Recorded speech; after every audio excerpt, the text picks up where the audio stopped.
Good evening, ladies and gentlemen. In this episode, we're going to talk about the Myanmar architecture and Myanmar sports. Allow us to introduce ourselves. My name is David, and I'm going to be the interviewer of this episode. Hello, my name is John. Swadikap, I'm Terry. I'm Henry.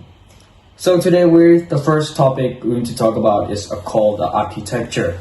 So John, what kind of structure of architecture that we have in Myanmar? So across Myanmar, you will find incredible variety of structures. Like the most iconic structures are pagodas, stupas, or like the castles. So many dating over 1,000 years before. So these structures are really old and ancient. And so today I would like to share about the Myanmar St. George Castle, which is in Mandalay. So yeah, I will share later. So Terry, what's your opinion? So, okay, you talk about kingdom, so I will talk about our traditional houses, especially my traditional or my ethical house. It's like a house on stilts. Yeah. So Henry, what about yours? We can also see old temple in Myanmar, especially in Pagan. Yeah. So Myanmar is really popular for their golden pagodas and temples, especially the ethical traditional houses. So what was the main place for that? John? For Myanmar St. George Castle, so historically these structures were concentrated in ancient capitals of Myanmar, especially Bagan. For centuries, Bagan has been a heart of Bagan Kingdom. So thousands of stupas, temples, and monasteries rose from art like a sea of a terracota. Later, our power shifted north. The architectural spotlight moved to Mandalay, home to last Burmese kings, who built their seat of powers inside the Myanmar St. George Castle. So Terry, what about yours? Yeah, mine is like houses on stilts, so it's not like a big one. So we can only see in the village, like Karen or Moon, and also like near the river or lake. Yeah. I mentioned about a lot of temple.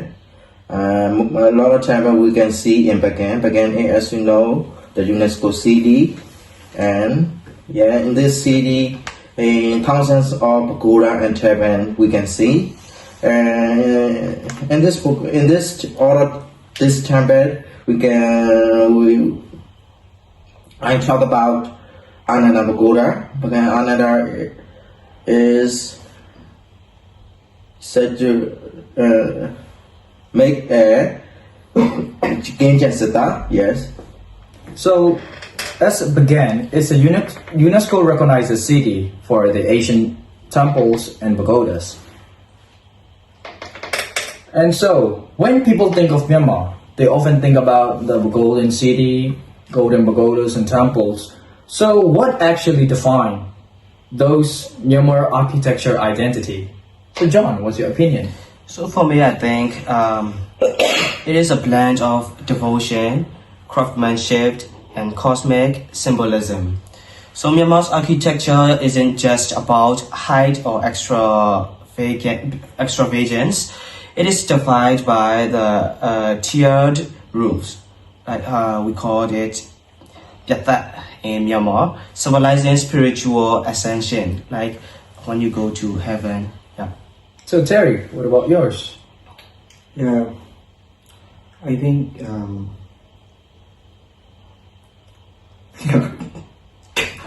Go on. Go on. No worries. Don't be shy. okay. Besides pagodas, I think like nature beauty. So like in the village, and also houses in the mountain. Yeah, I think. And Henry, what about yours? And I see a lot of tile roof. We call pyadat. This is called pyadat. Pyadat is like a Same as roof. me. A roof Oh, same. Yes. You mentioned. Yeah, I mentioned yes. before. Yes. I also mentioned like that. I also want to mention. Yeah. These animals make Myanmar parents look unique and Yeah. special. Yeah. Like, who went to heaven? Let's go to Let's go to heaven. other time. So actually, Myanmar architecture identity is defined by the historical events that created on the temple's wall, as we saw. So those are the achievement, as we can say, that historical people as King Chansita and some other kings from the kingdoms usually do that as a victory achieved. So why has Myanmar architecture remained so unique compared to its Southeast Asian neighbors? So, for me, I think, unlike Thailand or Cambodia, Myanmar had periods of isolation, like in political, geographical, or cultural. So the isolation allowed architectural traditions to evolve internally rather than being heavily influenced by neighbors. So another key reason, the continuity, why many kingdoms fell and rebuilt with new styles, Myanmar kept refining the same Buddhist-inspired forms from Bagan to Mandalay. Even the palace in Mandalay mirrors the cosmological layout used in earlier capitals. So Terry, Yeah, I think Myanmar is unique because it has many traditional styles, and also the country is influenced by the foreigner. So like they have many styles, and like they have strong ethnical cultures. yep, Harry. And then, as you know, Myanmar culture is very unique. In food, we have famous food, and then we wear our traditional culture. This is also famous, and then in architecture, we are also famous because of because of their old temple. Old temple is different from other country. Yeah, yes. So actually, in my opinion, so it's very unique because those Myanmar architecture were not just built not just to be famous. Yeah. So those are like historical achievement as I mentioned it, and then also those kingdoms or those temples or as you say like golden cities or something like that. So those are not just in Mandalay, Yangon, Bagan. Yeah. But actually they have in a place called Myaw-u. It's located in the west side of Myanmar. Yeah. And also it is hidden because those terrible historical event does happen there. So they just keep it as a silence. So most of Myanmar people just know about Bagan, and also the foreigners from different countries or Southeast Asians, Europeans, and other foreigners might know about Bagan. So it's UNESCO recognized place or site, you can say.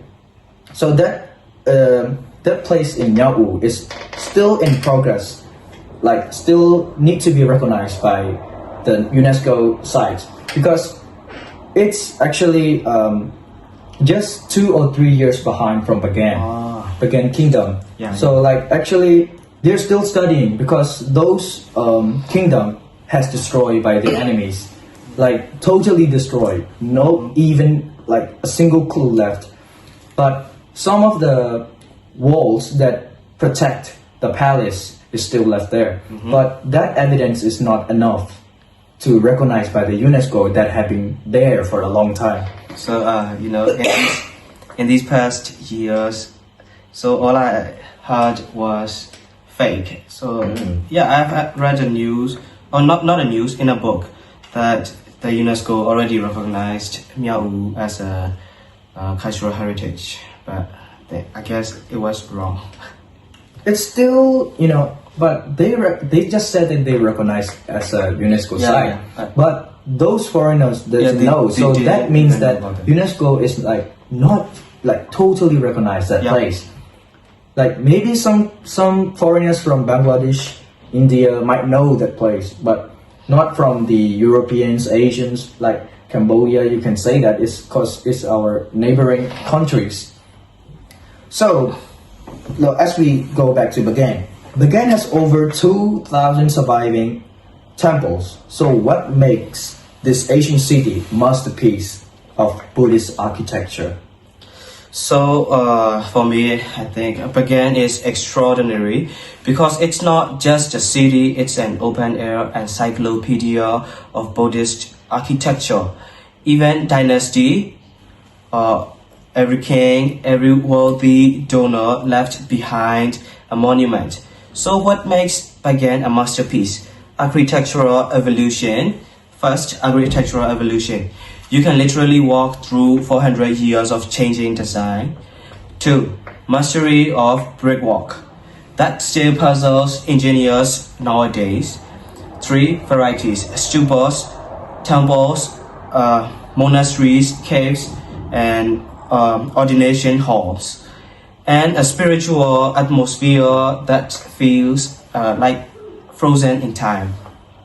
So if so my topic is about Myanmar Central, right?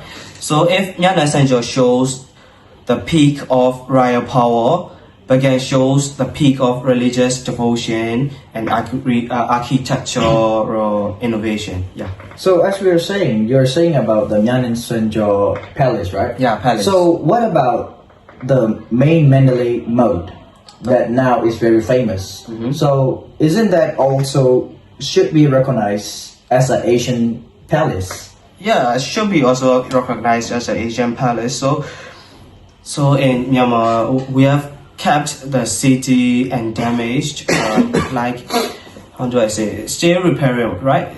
Sometimes it's damaged by our own people.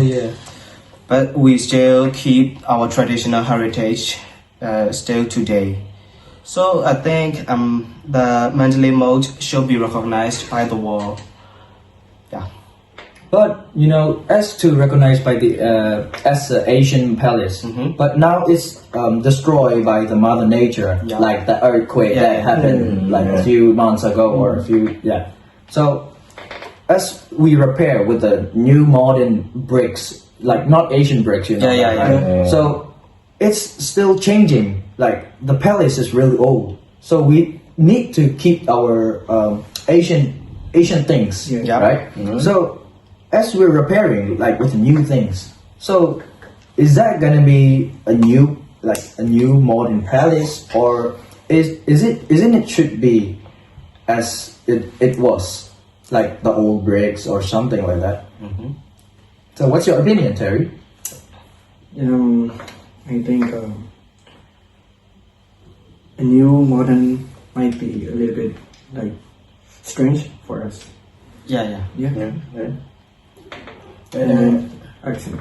I saw in Bagan, and the architecture style is very unique, as you know. A lot of temple not the same. And some temple is solid structures, and then hollow temple we also see, and brick structure. Yes. Yeah, so that's what I'm saying. So those temples are really old, right? Right. So it could be destroyed by the mother nature or maybe people from the war. So it should be as the place they were, or should be replaced with the modern things to keep our historical architecture. So what's your opinion? So I think some people might not accept with repairing with the new things, as they want to keep the Asian things as it is before. But I think they should accept it, because if we do not accept the new ideas about the concept of repairing, we might not have the palace or the Asian heritage anymore, because of the nature, you know, the world is changing because of the climate change. I think we should accept the fact that we need modern things. Okay. So, what roles does Buddhism play in shaping the architecture style across Myanmar? So, what's your opinion, Henry? Yes, my. I don't think. Yeah, we got to be real. Okay. Yeah. So, Terry, why don't Yeah, you okay. replace it? To be honest, Okay. I don't know. So just accept. Okay. 我们应该是点上骗不。 Okay. So Sorry about that. Huh?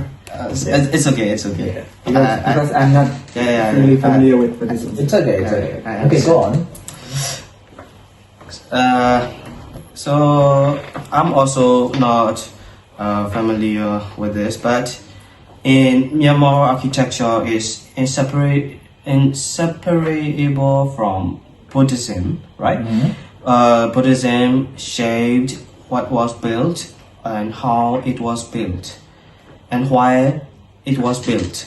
So pagodas represent the path to enlightenment, and monasteries reflect values of simplicity and community.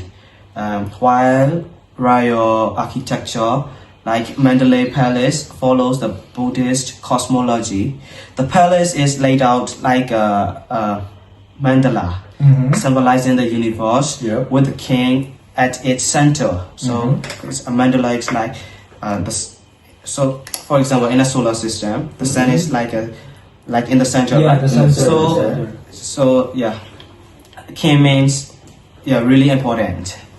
So even today, from small villages to mega statues, Buddhist inspiration continues to guide Myanmar's architectural imagination. Yeah. So Buddhism plays a big role in Myanmar architecture.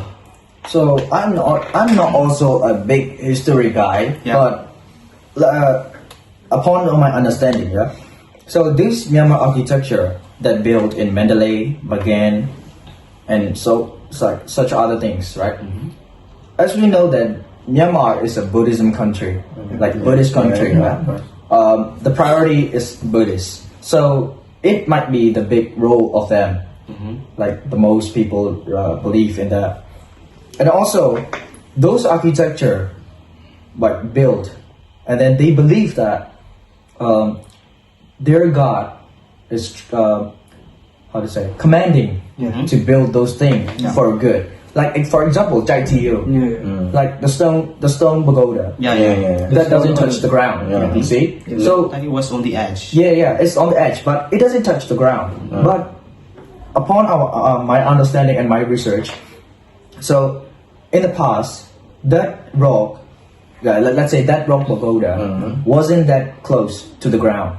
It was so far away, and then as we are a human and we are like a sinners, so as we continue to make sins, and then that rock just descending from the sky, from the heaven, and then now at last it's like an inch, right? Yeah, Almost an inch to the ground. So they believe that those angels from the heaven is trying to pull that rock from the ground, not from the ground, not touching the ground.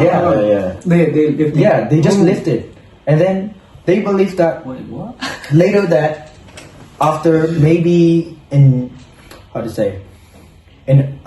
some years that rock pagoda touched the ground, and the worst thing gonna happen to the earth. So that's their belief. We cannot say that we don't believe, but because their priority is Buddhism in The Myanmar. majority. Yep. And also, what can you say? What do you know about the other Buddhism that plays role in Burma? What about you?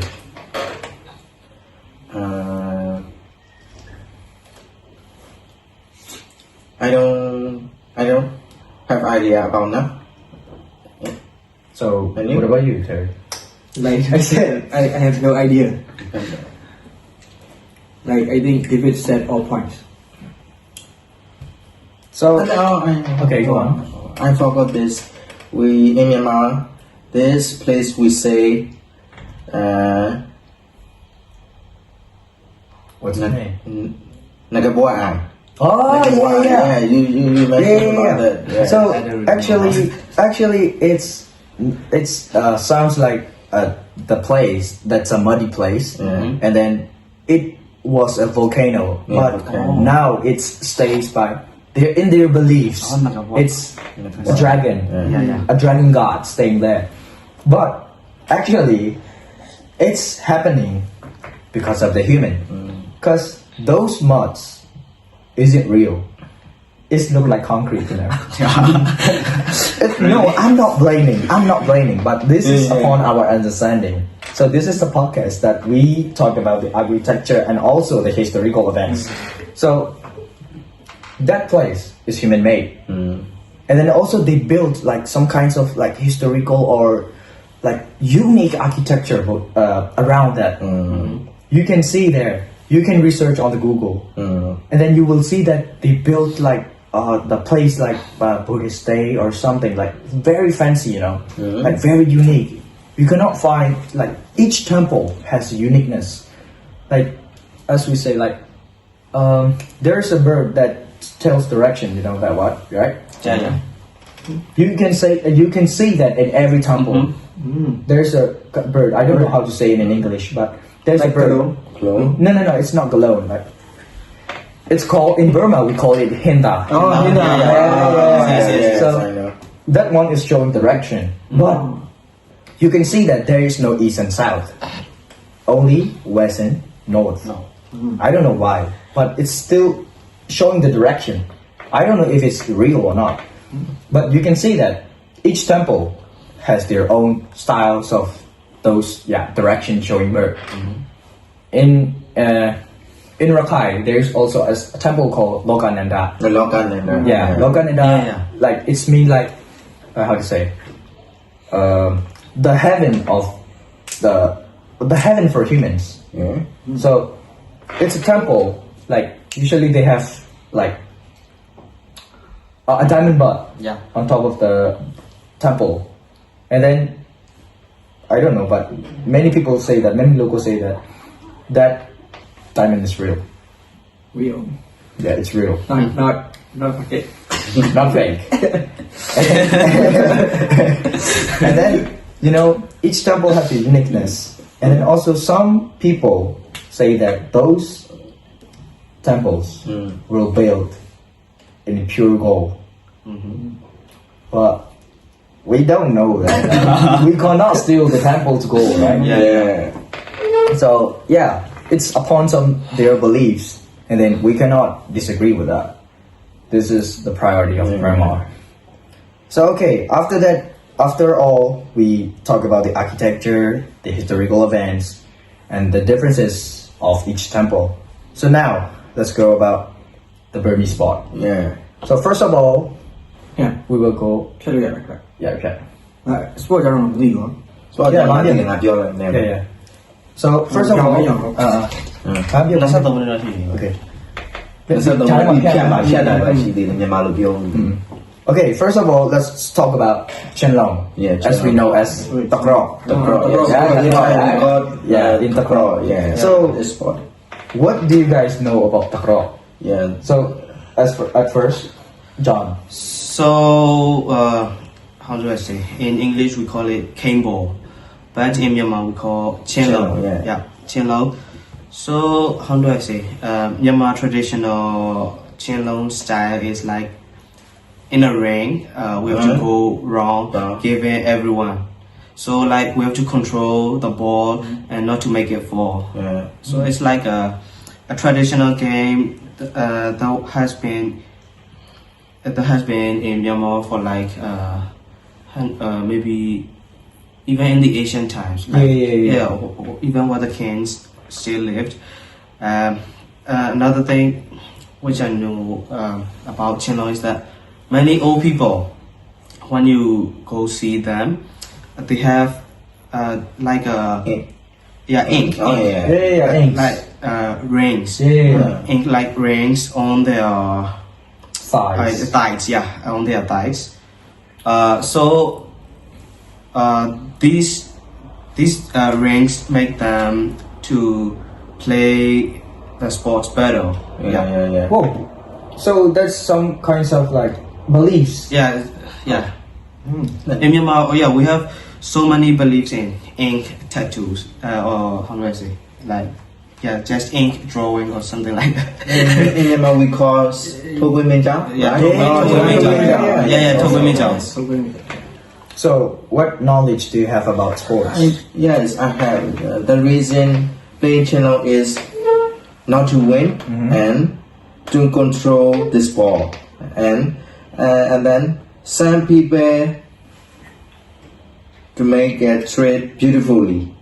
When many people see this trade, they are wonderful. Yeah, and So Guys, yeah. I would like to tell something. Go on. Yeah.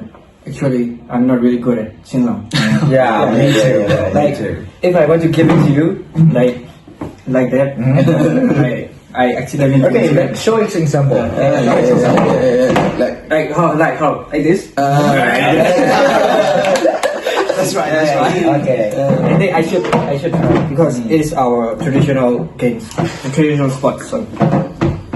So most of people in Burma play Chinlone or cane ball or takraw. Yeah. Most of people knows this sport not just as a like international sports, but now it's international. But in the past, that was the achievement. Like when you knew a new trick, that's an achievement for them. Yeah. But they don't know they don't show you the secret.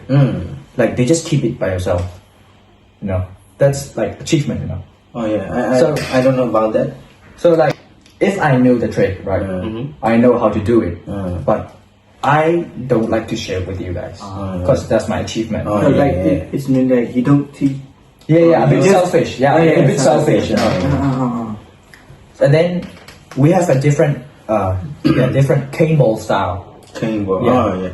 The trick one is made out of how to say, some kinds of soft materials. Yeah. And then the thing we play in internationals are a bit, you know, a bit hard to play. And then the tricks one is actually not with the cane, but it's actually with the metal. Have you guys seen that? Nope. No. Like the girl playing the tricks. Medals. Yeah, medals. Oh. Metal balls. Oh, metal With ball. fire? Not. Yeah. With the one. Yeah. Like you Yeah, just I do it I've like a seen circus trick. Oh yeah. Yeah, that one. Yeah. So they usually play that. And then it is not what culture. Some men playing with not the ball with just like a how to go in Myanmar we say chata. Oh But they that's- also keep this like yeah. That feather thing is actually from China. Oh yeah. That's not from Burma. Oh, Not- yeah. not This Burmese. is Yeah, not China Burmese tradition. traditional. Yeah. But the Burmese traditional made by the cane. Oh, by But the cane. It Only depend- ball? Yeah. Oh. It depends on the place where you play. Oh, yeah. If you do the trick, the cane will be soft, and then if you play it in international, it will be a hard one. Yeah. So get rid of the cane ball thing. Let's go about lethwei. Lethwei is a brutal sport. And then level is your favorite sport. Yeah, that's my yeah, favorite sport. yeah. And then lethwei is a brutal sport. Yeah. Brutal. That has 9 limbs. You can use 9 limbs. Not like Muay Thai. Muay Thai is 8 limbs. Yep. Oh, yeah. But Burma is 9 limbs. So, how to say? Those people, why they think that Burma lethwei is the brutal thing? What do you think? So the lethwei. So in the Asian time, they do not spare. They do not spare anyone. They have no mercy for their opponents. They just use everything that they could. So the 9 limbs, right? Yeah. They use everything that they could hit. Even if you go head to head, they will hit you like this. That's why it's really dangerous, The Yeah, head, yeah, yeah. head damage. Yeah, you can have a brain damage, bro. Yep. Yeah, So- even a brain damage. What do you have knowledge about lethwei? Actually, I don't have, but I like that one person. Like it's like a new player, like boxer. A new boxer, yeah. Like his name is Chinlone. No, Wayne. Oh, the one, Terry Wing. Firstly, he's an influencer, but right now he's after his father dead, he play like that way. Yeah. Yes. And then I think lethwei is more. How can I do? Sorry, Brutal. brutal. Yes, more brutal than other boxing sport. Because yes, some of for foreign people want to practice this lethwei because they like it. Yes. Like fighting. Like fighting, yeah. No, I'm not. I have never. This season, we practice this lethwei and we more hard. Yeah, we more hard and we more pain. And so the fun facts about lethwei, it doesn't use gloves. Yeah. It uses only the bandages to protect your knuckles. And then also, what the reason that makes lethwei brutal than the other sports, it's like no gloves. And then also, if one of you got knocked out, that's a win. But if two opponents still standing, that's a tie, no wins. So that means that you have to knock out your opponent. So that makes the brutal sport. And also there is no points. In Muay Thai, we kick we kick people, right? To get points. Yeah, we get points, and then they will get the unanimous decisions by the judges. Yeah. But now in lethwei, they don't have it. Knocked out or you knocked out. Knock the other person out or you knocked out. You get knocked out. So that is the main reason that lethwei is a brutal sport that recognized by the world. And now you might heard some famous people from lethwei like Long Jaw, Yeah. and then what's the other one? Jaw Win and something like they're much famous in lethwei because in Korean villages, in like maybe let's say Korean New Year, and then they will celebrate the Korean New Year, but they still hold the Myanmar traditional sport lethwei, and then they will play even your girl, boy, a man, woman, Or even a kid. even a kid. They box them because you have to like this sport was practiced to be a warrior in the past. These sports were practiced by the warriors to be in the battle in the past. So it's like our own martial arts.